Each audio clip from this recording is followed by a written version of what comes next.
Hey, what is up? What's going on, everybody? Joe, Radio 690 ADV, here in studio, sitting down, getting a little out, getting the podcast going. Don't forget, make sure you guys hit that subscribe button. Make sure that you're part of our podcast. And also, don't forget about our YouTube channel. We have lots of videos over there, especially for new riders and things like that. And you can get lots of really good information. Not just that, we have a lot of great subscribers that are out there that give great information in the comment section. So make sure that you check on the comment section as well, where you can get some good information from other riders that are out there. And don't forget our Facebook too, facebook.com/690ADB. We got a bunch on there. And but yeah, just make sure that you're part of it, because it's really awesome to have everybody that's out there, and especially the new riders and stuff. I love getting information from the riders that are out there. And don't forget 690adv@gmail.com. You can hit me up anytime for any information or anything like that. Just shoot me an email. Sure would love to hear from you. I think that'd be fantastic. And I'd like to work on, you tell me if you think it's good or whatever. I'd like to, with some of these, riders that are out there that actually are part of the podcast and listen to the podcast. We get hundreds of downloads on each of the podcasts, but it'd be really cool to maybe, just slowly start working on. I'd like to hear your stories. Maybe we could hook up, on Facebook Messenger or something like that. I have different ways that I can connect to people, and I'd like to hear your stories and your thoughts and what is going on with your side of the world. What kind of bike do you own? What kind of bike maybe you're thinking about getting? What kind of travels do you do? Do you camp? Do you not camp? Do you stay in hotels? Do you stay in motels? Do you even travel, or do you want to travel? So that's kind of what I'm thinking. And I think it'd be really cool to maybe start doing some interviews and talking to real riders that are out there. Just anybody. You don't have to be, famous, or you don't have to be, a guy that's been riding for 800 years, and that's fine if you have. I think it would be great, but I think that'd be super cool to start doing some interviews with just everybody that's kind of out there, and let's just see what everybody's about. I think that would be really, really cool. So I'd like to work on that and hear your thoughts on that. Maybe if you're getting this syndicated on YouTube, down in the comments, tell me what you think about it. And if you are interested in maybe potentially being interviewed and to talk about in your motorcycle world and what's going on in your brain and what's going on, hit me up, 690adv@gmail.com. I think that'd be awesome. First things first, I'm going to pimp my boys over at KTM of North Texas, slmracing.com. Don't forget, ask for Bert over there. I'm not going to get too in-depth about it, but those guys have everything from parts to motorcycles to service to, you pick it. They got it, man, and they got great prices, and they're super cool. They're super nice, and they will take care of you. So KTM of North Texas, slmracing.com is how you can find them. Ask for Bert over there, and they will take care of you. Tell them that 690 ADV sent you, and they'll definitely make sure that you're taken care of for all your needs that are out there. And if you live in the Dallas-Fort Worth area or any surrounding area and you got a motorcycle and need some help, hit those guys up. Anyway, on today's podcast for new riders that are out there, and I want to talk about motorcycles just in general for the riders and stuff that are wanting to get into dual sporting or want to get out in adventure and really get out and see stuff. Really want to get out in it, okay? I don't want to talk about adventure bikes. I want to talk about dual sport bikes today. And what I think is really the best bikes that are out there for you to actually truly get out and go see some stuff. Really get out and see it. The adventure bikes are just so big. And I'm not saying that you can't get out and see the countryside on the adventure bikes, because you certainly can. But to truly get out in it, to actually get into the thick of it and be off-road and just get into that semi, stuff. Those bikes are so heavy, the adventure bikes. My thing is, if you want to get out, just you and maybe one buddy to go see the good stuff. You need a light motorcycle, or at least a bike that you can get up yourself.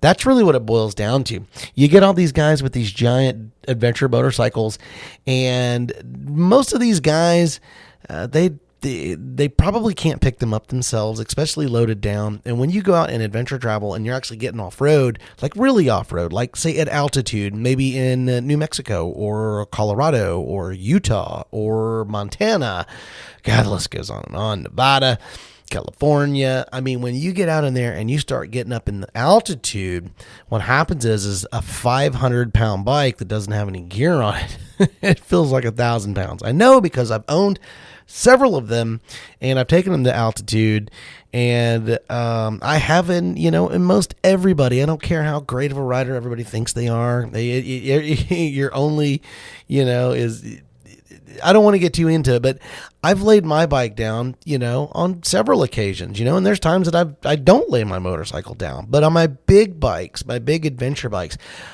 I have laid it down and loaded up with gear. When I go on an adventure travel, I don't go with a backpack and do it. When I adventure travel, tent, sleeping bag, mat, tarp, hammock. I mean, and the list goes on and on and on. And I have everything packed in with my giant loop system and my box on the back, plus my tank bag, and when I get out in it, I'm out in it. I'm not staying in hotels and stuff. So but on the bigger bikes, it's boy, I'll tell you what, it's interesting. So back to me on my big bike on some of the rides that I have been on, and you tell me down below if you've been on some rides and you've laid your Super Tenere down, the big one, not the 700. Even that 700 is going to be a little bit cumbersome. It's going to be pretty heavy if it's loaded down with gear and you're actually off-road and some of the mild to technical riding.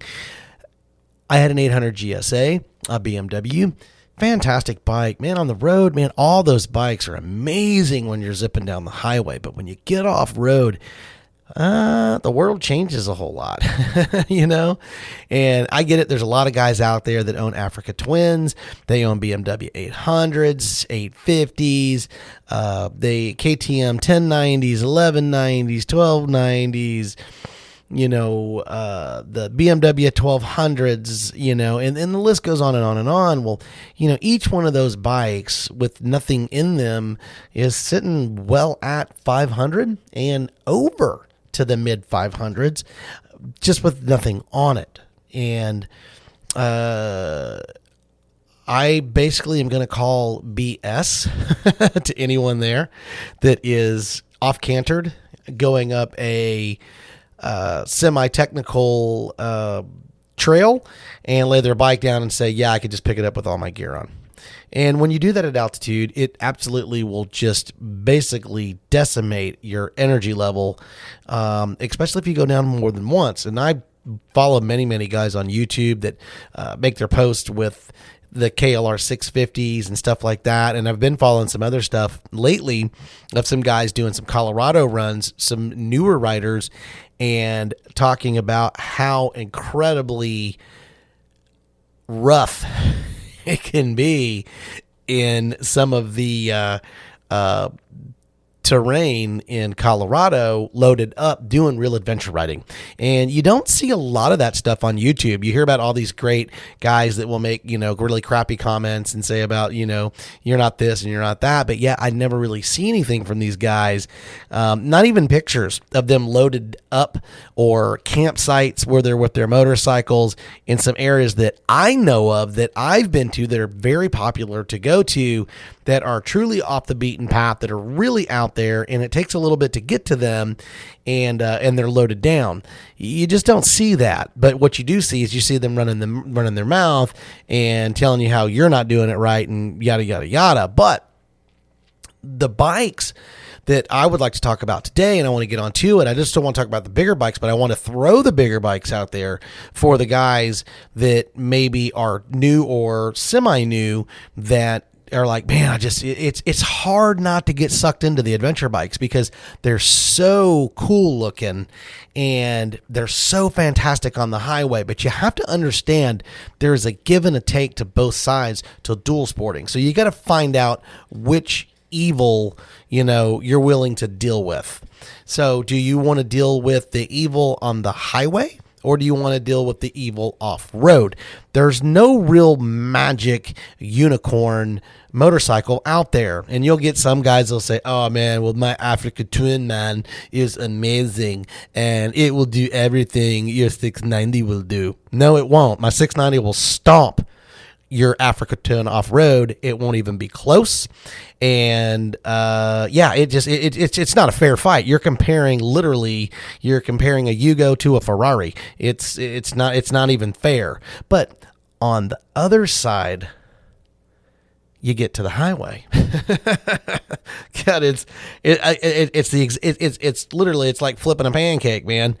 It's completely the exact opposite, because on the highway, the Africa Twin or the big adventure bike is going to be so fantastic on the highway, and I'm going to be pretty much miserable, on the KTM 690. So you have to really find which evil you're willing to deal with. I've picked my evil. I'm willing to deal with not so much fun on the highway to really enjoy the off-road. And that's really what it boils down to me, is the off-road riding, because I've been down both sides of the road and I love the lighter dual sports that are out there. And I want to kind of give my 2 cents to the new riders and guys maybe coming over, or guys that have been riding for maybe a couple of years that are going, man, what would be a really good dual sport? Because that's what I want to do. That's how I want to do my business. And hopefully this will help somebody out somewhere down the road. Well, the dual sports that I think that are really totally perfect. Now, the question is it's kind of going to come down to, cash flow. How much money do you have? And how much can you afford? And what do you really truly want to do? Do you want to do like technical? Do you want to just do light technical? Do you want to just do like scree, gravel roads, and stuff like that, but yet still have the ability to do light technical, so that really kind of weighs into several motorcycles that are out there. And the motorcycles that I truly think for today, and it's going to be a pretty broad range, which is really nice, because these bikes work for everybody. Doesn't matter who you are, it really doesn't matter if you've been riding for 10 years, 50 years, 30 years, or just getting started, or you're a street rider and you're like, man, I really want to get into this stuff. So, I think at a minimal number, of CCs, in the 250 range, I think 250s are really a great dual sport and a great motorcycle for just about everybody. I have one in my garage, and they really, really are great. And you can truly travel on them if you would like to. Pros and cons. Pros, they're really not that heavy for what they are, because they are street legal bikes. So people like going, oh, well, the CRF 250L, that weighs 328 pounds. Well, you know what? Here's basically where that boils down to. It's a street bike. It has to weigh a little bit. You have to understand your MX motorcycles and stuff like that are in the low 200 range. There's really not much to those motorcycles, but you're not going to get that bike because of the gear ratios and the way that it's set up for the torque and all that type of stuff that's out there. It doesn't have lights. It doesn't have blinkers. It doesn't have a lot of things that the street bikes have that make those things so incredibly light. I hate to break the news to you. 300 pounds to 328 pounds for a dual sport is not heavy. I don't care who you are. That's the beauty part. It doesn't matter how you want to present it. I've done so much adventure traveling that 328 pounds, that is a light motorcycle in my world. I mean, I'm used to being out in it with just under 600. So if you're dropping literally 300 pounds almost, it's light. I hate to break the news to you. So the 250s will really, honestly, you can get out, do the business, and they'll work, and they're great motorcycles. What 250s would I probably consider if I was a new rider that I think could actually do the business pretty good? From Kawasaki, I don't care for anything for Kawasaki in the 250 range. Honda, the CRF 250L is a fantastic motorcycle. I own one. It's got good clearance. I don't care for the rally a whole lot. It's really more of a street machine. It will do off-road. It's okay. I've ridden one I've, tested it. It's a great motorcycle. There's nothing wrong with it, but it's really, in all honesty, it's just kind of it's a show bike that has the capabilities, and you're going to get the guys going, it's the same frame, it's the same everything as the 250L, bro. Actually, it's not. But the good news is all those plastics that are on there, it's hard to get any type of protection for them or anything like that because it's already kind of fake protected. The plastics are super expensive, and but you can do it. I don't want to knock the bike, so it's really a good bike. But if I had my choice, I would definitely go with the 250L. It's more dirt oriented. It's got very good clearance. It handles very well. The suspension is a little soft on it, but at the end of the day, if you're not getting too crazy, it's really going to be fantastic. Other bike, 250, I think personally, this is my opinion.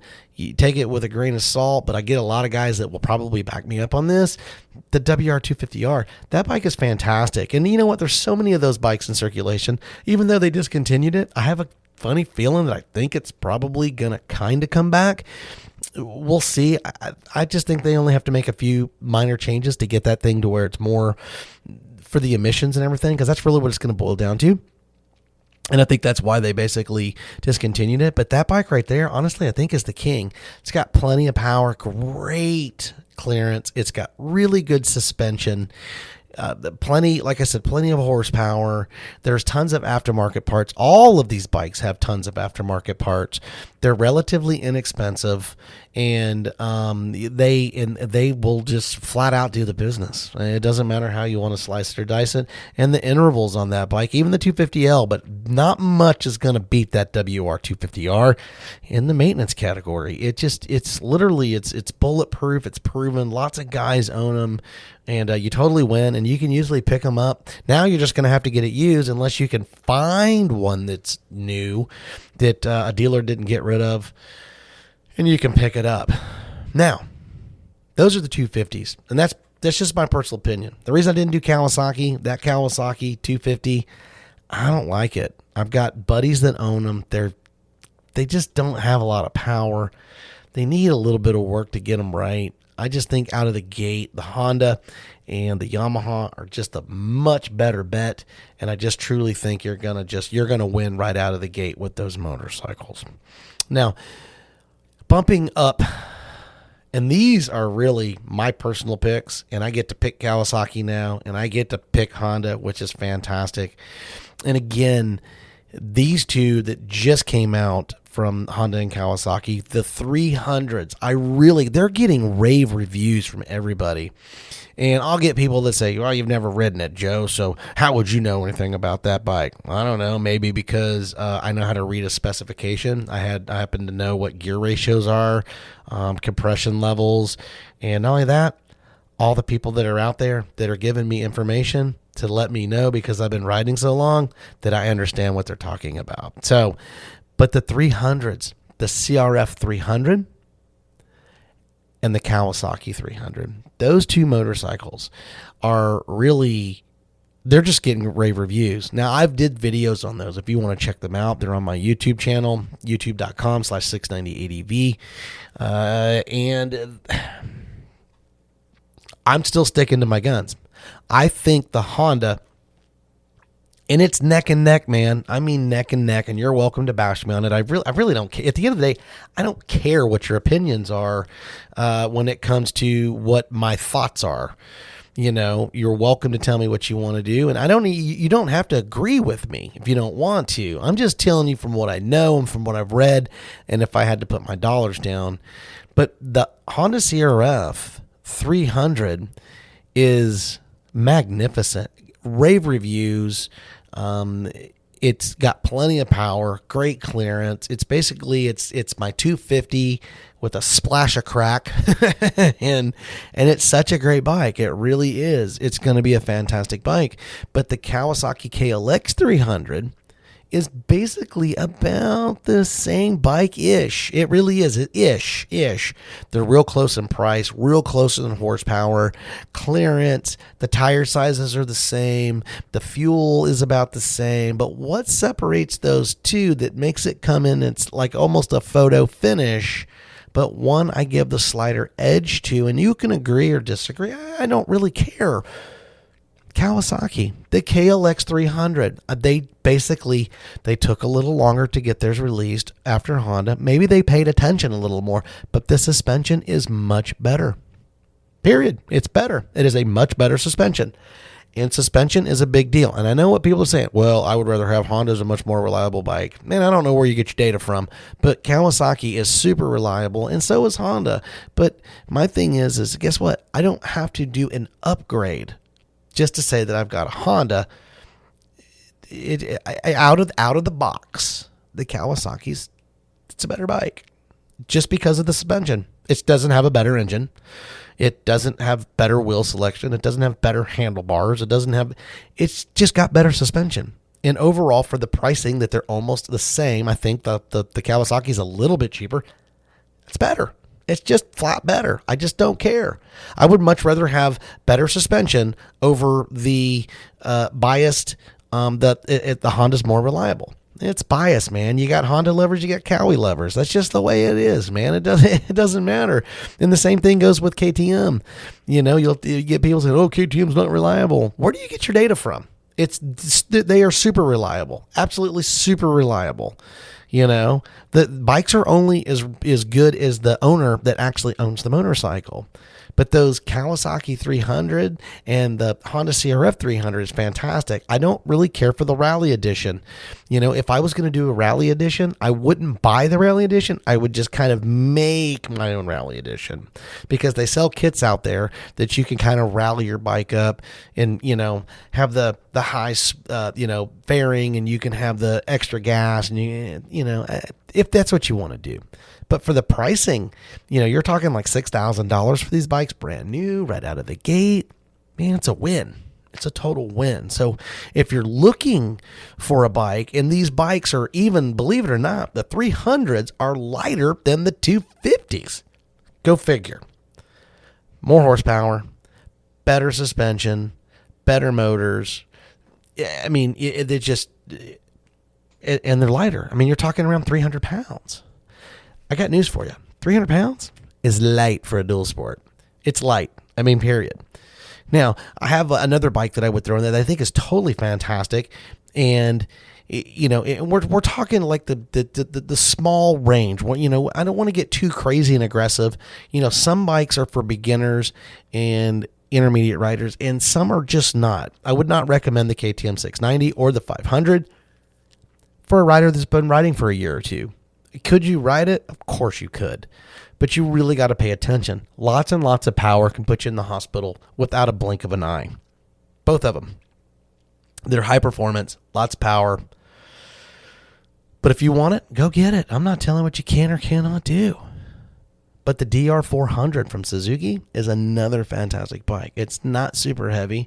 It's got good tire selection. And I know I got DR guys out there say, well, why don't you throw the DR650? I think the DR650, my personal opinion, not really a new rider kind of, that's just my opinion. That's my opinion. I think the 400 is a little more manageable. Hopefully you'll agree with me, but if not, that's okay too. I mean, that's the beauty part of opinions, man. Everybody gets their own opinion. That's what makes it amazing. But the DRZ 400 from Suzuki is great. The only downside to the DRZs is they're real proud of their price. They're still making them. They're kind of outdated as far as the looks and things, but the good news is lots of aftermarket parts. You can get tons of aftermarket parts. It'll actually do highway. All these bikes will get on the highway and handle themselves. But off-road is really where all these bikes are going to shine. And that DRZ 400 is no exception. It will do a great job off-road. Plenty of power, good clearance, good tire selection, very manageable in the power range, just like the other ones, the 250s and the 300s.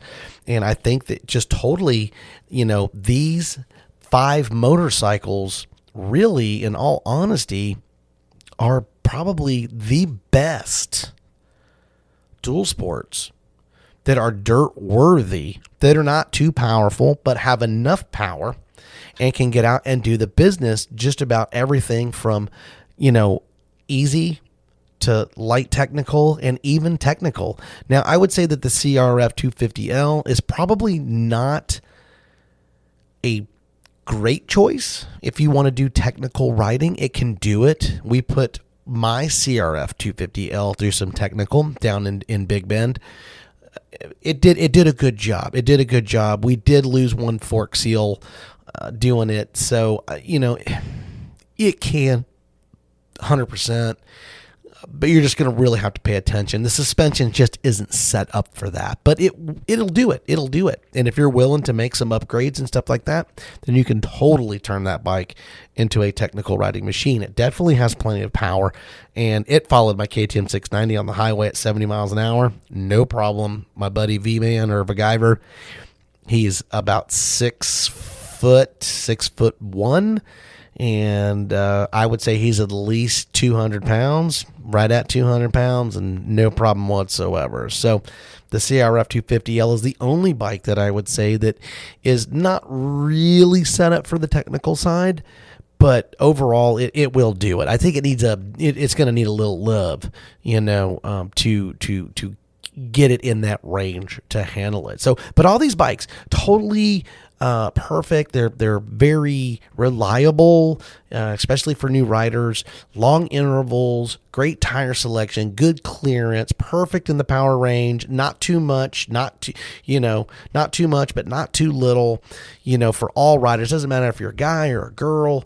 You can get off the beaten path. You can really get into the dirt and get out and adventure ride on these things, and they're fantastic. So the 250s, the Honda CRF 250L from Yamaha, the WR250R, and then basically the 300s in the from Kawasaki and from Honda, the CRF 300L and the KLX 300, and then the DRZ 400. I just think that those bikes are really fantastic for everybody, and you could pick them up used for a pretty good price. And the 300s, in all honesty, $6,000. It's not that much. It's not that much for a bike, especially when it's brand new. Plus, you get the warranty and everything like that. I just think, that's just a good deal. And it won't be long because they can't even keep these bikes in stock. But eventually, things will slow down a little bit, and you will be able to pick up one of these bikes. And not only that, you'll probably be able to pick up one up used too. You'll get somebody that'll buy it. Wasn't quite for them. And maybe you get a smoking deal. But anyway, of the 5 bikes, I think these are perfect for new riders, intermediate riders, wanting to get out into the dirt and just basically see this great country that we have here in America.